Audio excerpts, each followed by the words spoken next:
que j'aimerais vous parler à partir de Matthieu 21.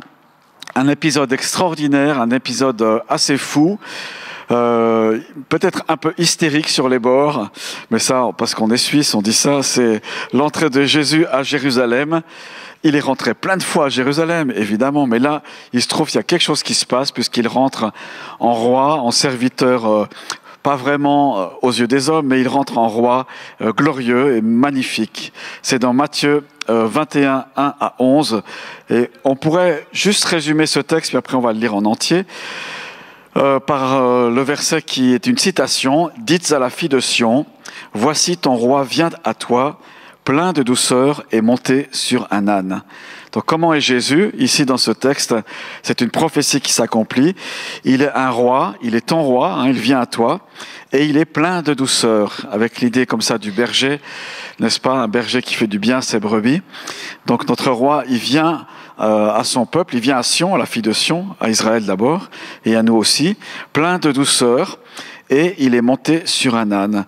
Et la qualité de la douceur, elle est intéressante, cette vertu de la douceur. La Bible nous dit, soyez doux les uns envers les autres, soyez bons et doux les uns envers les autres, c'est important. La douceur, elle est capable de fléchir les plus endurcis, nous dit la Bible. Elle est capable, la douceur, une langue douce, elle peut briser les os. Vous voyez, à force la douceur peut convaincre tellement des cœurs que, pour finir, ils se joignent à la pensée de Christ, par exemple. Alors, on va lire Matthieu 21, les versets 1 à 11.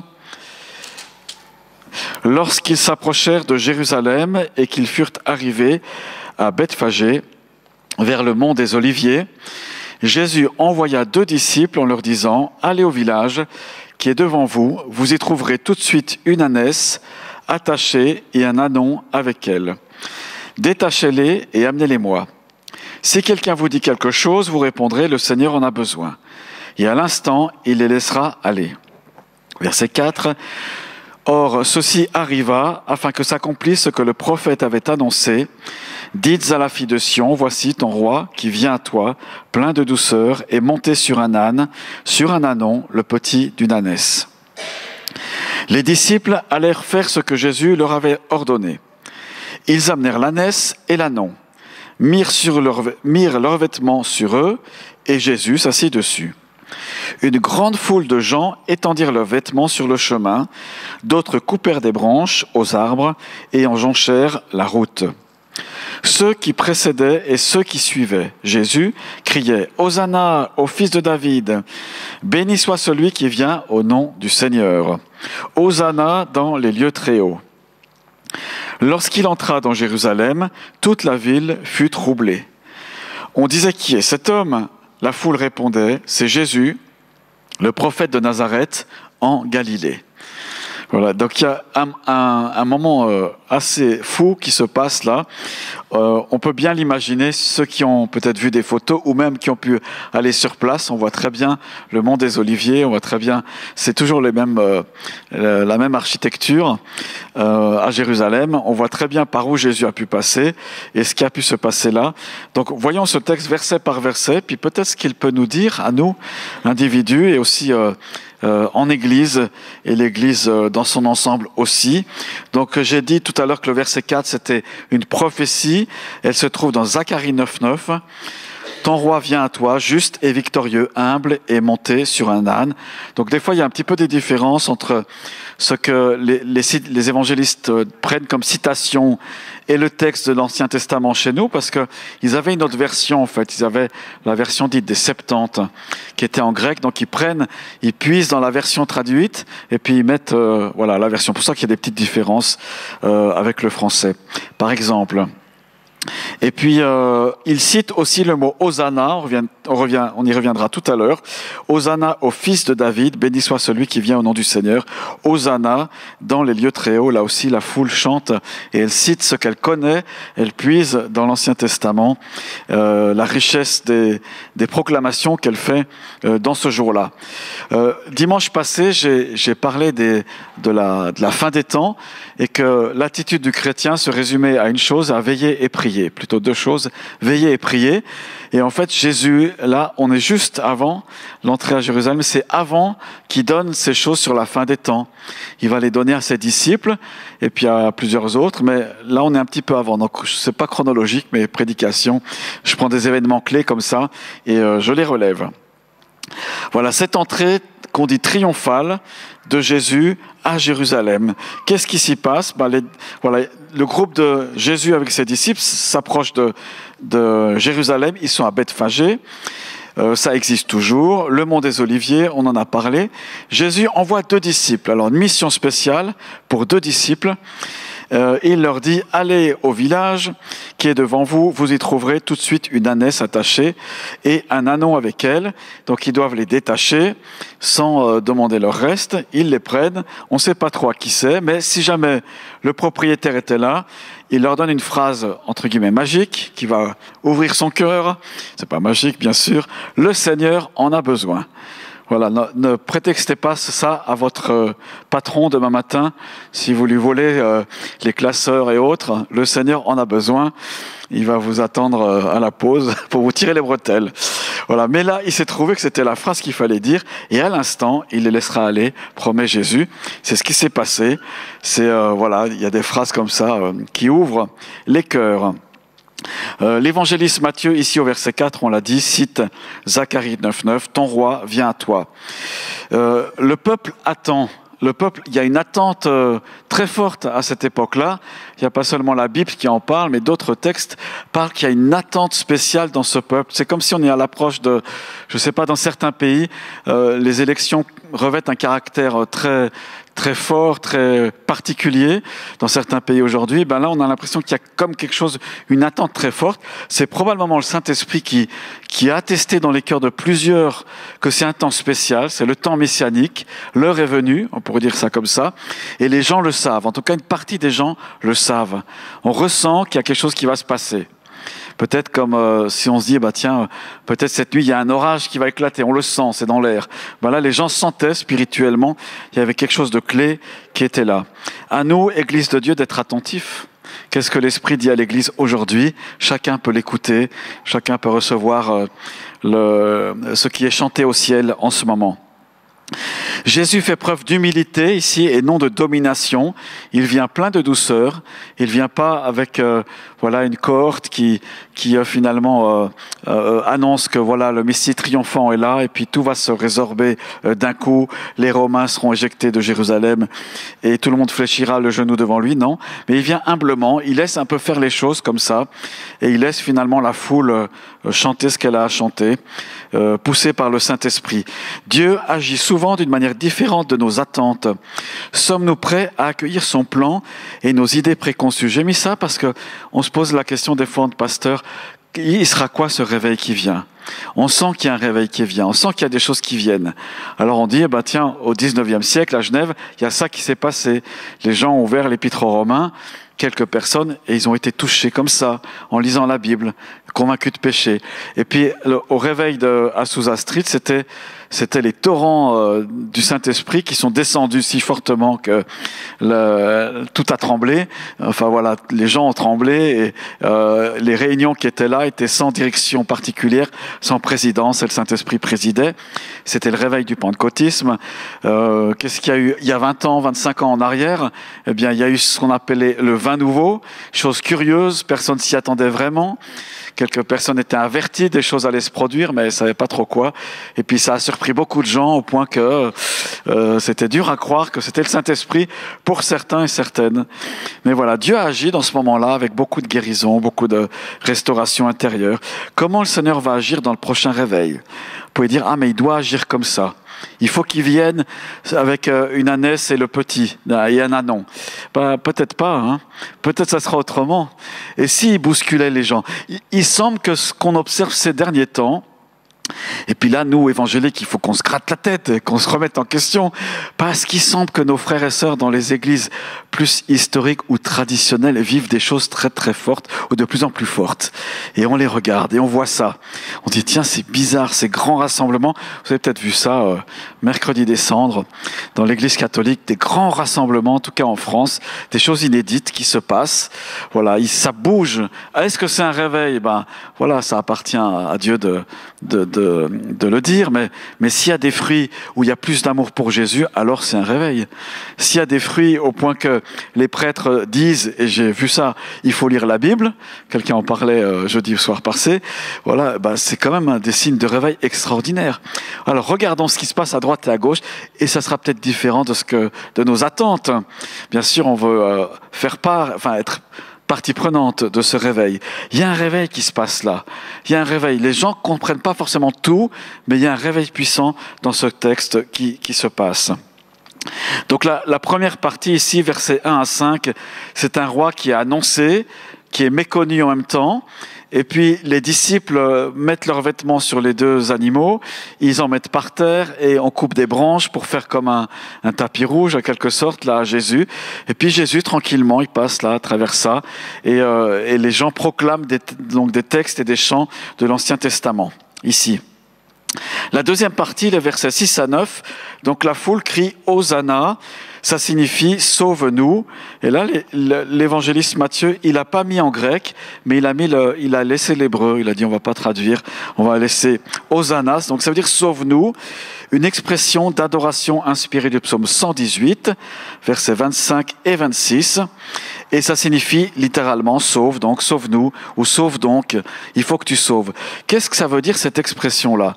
C'est assez incroyable. Donc, vous voyez la foule qui clame ça. Elle crie Hosanna, sauve-nous, et elle s'adresse à Jésus. Le Saint-Esprit est en train de prendre les bouches et puis d'adresser une prière à Jésus qu'on fait normalement à Dieu le Père. C'est à Dieu qu'on dit sauve-nous. C'est pas un roi humain, mais ils reconnaissent en Jésus sa divinité. Tout simplement, pas seulement sa messianité, mais sa divinité. Toi qui es Dieu, sauve-nous. Alors après, ça c'est la révélation qu'ils ont reçue là.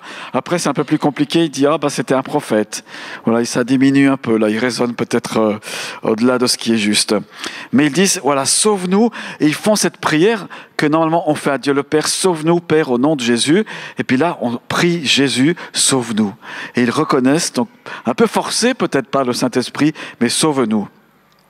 Il s'adresse au fils de David, dans sa même expression, au verset 9, « Hosanna au fils de David ». Qu'est-ce que c'est cette expression « fils de David » ? C'est simplement, ils reconnaissent en Jésus qu'il est le Messie. Il est le Messie, donc le fils de l'homme, mais aussi fils de Dieu, à travers ces deux expressions. Ça nous rappelle ce que disent les Corinthiens, nul ne peut dire Jésus est Seigneur si ce n'est par le Saint-Esprit. Les futurs baptisés, on vous demandera de déclarer quand vous serez, avant d'être baptisés, croyez-vous que Jésus est le Fils de Dieu, le Sauveur? Croyez-vous qu'il est Fils de l'homme aussi, quelque part? Eh bien, oui, je crois. Et là, on déclare notre foi, comme à ce jour-là. La foule, elle scande, elle proclame Jésus, Hosanna, sauve-nous, tu es le fils de David. Donc c'est vraiment fort cette histoire de voilà, le Saint-Esprit est pleinement actif. Dieu Dieu le Saint-Esprit est agissant à travers les bouches des personnes qui sont présentes et des enfants. Voilà. Cependant, cette foule, elle est un peu tendue parce qu'elle attend un libérateur politique. Et moi, je trouve, alors ça c'est que moi, enfin c'est peut-être que moi, je sais pas, j'en sais rien, mais je trouve qu'on a là, dans la personne de Jésus, un modèle politique extraordinaire. Oh, si tous nos grands de ce monde, tous les politiciens de toutes les nations pouvaient regarder à Jésus avec son humilité, sa douceur, le modèle politique là qui est là, où Jésus ne force pas, mais simplement il est accueilli, reconnu comme tel, et puis il va faire son travail, il va continuer. Il n'est pas porteur d'un royaume terrestre, il est porteur du royaume divin, le royaume de Dieu, et il va faire son travail. Je trouve que c'est un modèle politique ici qui est admirable. Prions pour ça, prions pour que nos conseillers d'État et plus soient inspirés comme Jésus pouvait l'être. C'est moi qui dis ça. Jésus a dit dans Jean 18, 36, « Mon royaume n'est pas de ce monde. » Ah, là aussi intéressant. Acclamer Jésus est une chose, donc c'est ce roi qui est acclamé, Jésus. Il est annoncé, là il est acclamé. Ce roi, acclamer Jésus est une chose, mais comprenons, nous, vraiment, qui il est et ce qu'il est venu accomplir. La mission de Jésus, parce qu'il sait ce qu'il attend. Ce n'est pas les acclamations qu'il attend quelques jours seulement après, mais c'est la crucifixion. Où est cette foule, inspirée et inspirante? Hosanna, sauve-nous, fils de David. Quelques jours après, il n'y a plus personne. Même les disciples seront dispersés, à part un ou deux. Mais tout le monde assistera, saura ce qui se passe, et là, on n'aura plus personne. L'ambivalence de l'humanité, notre humanité qui est là, qui est reflétée. Jésus est pourtant le roi serviteur, et il vient donner sa vie. L'entrée triomphale précède immédiatement l'épreuve de la croix. Jésus est un roi qui règne par le service et le sacrifice. Le Fils de l'homme, Matthieu 10, 45, est venu non pour être servi, mais pour servir et donner sa vie en rançon pour beaucoup. Et quand la Bible dit beaucoup, ça veut dire beaucoup, quoi. Ça veut dire que c'est illimité. Ça veut dire que c'est pas quelques-uns, mais c'est pour tout le monde. Jésus est venu nous racheter. La rédemption, le petit livret là, en parle. Jésus incarne la prophétie du serviteur souffrant d'Ésaïe 53. Il est presque au pied de la croix, Jésus, dans l'entrée triomphale, ici. Il vit intérieurement, je ne sais pas quoi, mais ça doit être une bataille à l'intérieur pour lui, parce qu'il doit vivre cette bataille, de dire, mais dans quelques heures ou jours, je serai mis à mort. Et puis là, la foule est en train de m'acclamer. Ces sentiments, l'ascenseur émotionnel, là, devait être assez terrible. Mais je pense qu'il est en paix, parce qu'il sait, il connaît la volonté de son Père, et il veut la faire. Contrairement au roi terrestre, Jésus prend sur lui nos fardeaux et nos péchés sur cette croix. Acceptons-nous un roi qui nous appelle à l'humilité et au service plutôt qu'à la gloire immédiate? Alors, petite histoire, là j'ai trouvé 2-3 pistes intéressantes par rapport à ce passage-là. Lors de la montée du nazisme en 1937, le pape Pie XI, qui était véritable, qui s'est beaucoup opposé au nazisme, voilà, il a écrit une encyclique. Et cette encyclique, il souhaitait qu'elle soit lue dans toutes les églises catholiques le jour de Pâques, à partir de ce texte. Donc voilà, il écrit son encyclique, il l'a fait circuler, et puis les Allemands, les nazis apprennent cela, le Reich apprend cela, et déclare illégale cette encyclique qui était là comme une exhortation à regarder à Christ, au roi serviteur, et à dénoncer donc le Reich et sa manière de son pouvoir et son désir d'empire. S'ensuit alors une des aventures éditoriales les plus fabuleuses qui soit. Son texte circule sous le manteau pour être distribué à chaque paroisse allemande dans le plus total secret. La Gestapo n'intercepta que quelques courriers et fut berné. Le but que ce texte qui condamne lourdement le nazisme soit lu en chair par chaque prêtre en pleine messe des Rameaux, le dimanche 21 mars 1937, jour du printemps, afin que chaque catholique sache bien que cette idéologie est incomparable avec la foi chrétienne. Il y a un roi humble qui est un roi humble monté sur un âne. Voilà, la foi. L'autre foi nous dit, on a un roi qui est le plus humble de tous et c'est lui que nous devons servir, adorer et pas ce système politique qui est en train de monter, qui fait la promotion d'autres valeurs que la chrétienté. Qu'est-ce qui se passerait aujourd'hui si on était dans un tel cas? Bonne question, hein? Qu'est-ce qu'on ferait politiquement? Il y aurait à se lever. On ne peut pas ne pas se lever dans cette situation. Et des pasteurs, bien sûr, se sont levés aussi, des prêtres qui ont payé le prix fort à ce moment-là.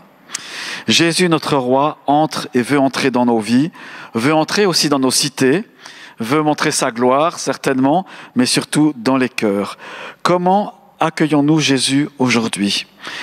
L'accueillons-nous comme un roi ou comme un simple bienfaiteur? Merci Seigneur pour les guérisons, merci Seigneur pour tout ce qu'il donne, le pardon de nos péchés, mais il est plus que cela. Il est un roi et nous sommes appelés à être ses disciples. Pourquoi, dit Luc 6, 46, pourquoi m'appelez-vous Seigneur, Seigneur, et ne faites-vous pas ce que je dis? Si nous l'appelons Seigneur, à nous de marcher à sa suite et de faire ce qu'il nous commande. L'adorons-nous même quand il ne répond pas à nos attentes? Seigneur, tu dois répondre, mais il ne répond pas, en tout cas pas comme on le voudrait. La même foule qui crie Hosanna criera plus tard, crucifie-le. Matthieu 27, verset 22. Comment se fait-il que cette foule est tournée comme ça en quelques jours, en quelques heures? Sommes-nous prêts à le suivre sur le chemin de l'humilité et du service? Jésus nous appelle à porter notre croix, nous aussi, chaque jour. Luc 9, verset 23. Jésus est reconnu prophétiquement dans ce texte par certains, ou par la foule, comme le Messie. Pourtant, Jésus finira conspué et cloué sur une croix. C'est à n'y rien comprendre, n'est-ce pas? Comment se fait-il que la foule, disciples compris, gens guéris par lui-même et nourris par Jésus, se mettent à ne plus le reconnaître au jour de sa crucifixion? Jésus, le roi serviteur, à nous de fléchir ce soir le genou devant lui, humblement, de marcher à sa suite et de désirer l'imiter dans ce monde. Jésus est bien roi, mais son règne commence par un sacrifice, par son sacrifice. Sommes-nous prêts à l'accueillir pleinement? Je pose beaucoup de questions, mais j'y vais. Qu'elle nous interroge, même quand son chemin passe par l'humilité et l'épreuve. Demandons à Dieu de nous révéler qui est vraiment Jésus et prions pour une obéissance totale à son règne dans nos vies. Et je termine avec ce verset clé, Philippiens 2. Ayez en vous les sentiments qui étaient en Jésus-Christ, lui qui s'est humilié, devenant obéissant jusqu'à la mort, même la mort sur la croix. Accueillons simplement Jésus ce soir, accueillons-le en nos pensées, dans nos cœurs, acceptons-nous ce soir et les jours prochains, dans ce parcours de Pâques, de le suivre avec humilité et un esprit de service. Tout à l'heure, c'était dit dans les témoignages, il me dit les choses, j'obéis. Michel nous disait ça, elle entend la voix du Saint-Esprit, elle obéit, alors marchons à la suite du Saint-Esprit avec humilité. Seigneur, je te remercie pour ce chemin vers Jérusalem qui nous enseigne à regarder à toi. Nous sommes tes disciples, nous voulons l'être au quotidien. Conduis-nous, Seigneur, par ton Saint-Esprit. Bâtis en nous, Seigneur, les certitudes de l'Évangile, qu'elles puissent être chevillées à nos corps, à nos âmes, à nos pensées, à notre esprit, dans cette période où on se rappelle que tu es mort et que tu es ressuscité. Merci pour ta grâce, Seigneur, qu'elle puisse nous aider. Seigneur, nous prions pour les politiques, soit parmi nous ou ceux qui seront prochainement élus. Nous prions pour qu'elles aient en Jésus-Christ le modèle à suivre. Nous prions pour que l'Esprit Saint les anime aussi. Nous demandons, Seigneur, que toi qui connais les cœurs, bien tu nous inspires dans nos votations, nos élections, dans le bulletin que nous devons mettre dans l'enveloppe. Conduis-nous, Seigneur, par ta grâce. Et nous voulons prier, Seigneur, pour que la Suisse accueille ce nouveau réveil que tu veux envoyer. Nous prions, Seigneur, que tu nous aides à être attentifs. Nous prions pour que nous puissions porter ce réveil et en être porteurs pour l'amener plus loin. Seigneur, aide-nous encore par ton Saint-Esprit, convainc-nous là où c'est nécessaire, aide-nous à donner nos efforts là où il le faut, dans le nom puissant de Jésus-Christ. Amen. Amen. Merci Seigneur. Bien-aimés, que Dieu vous bénisse abondamment encore.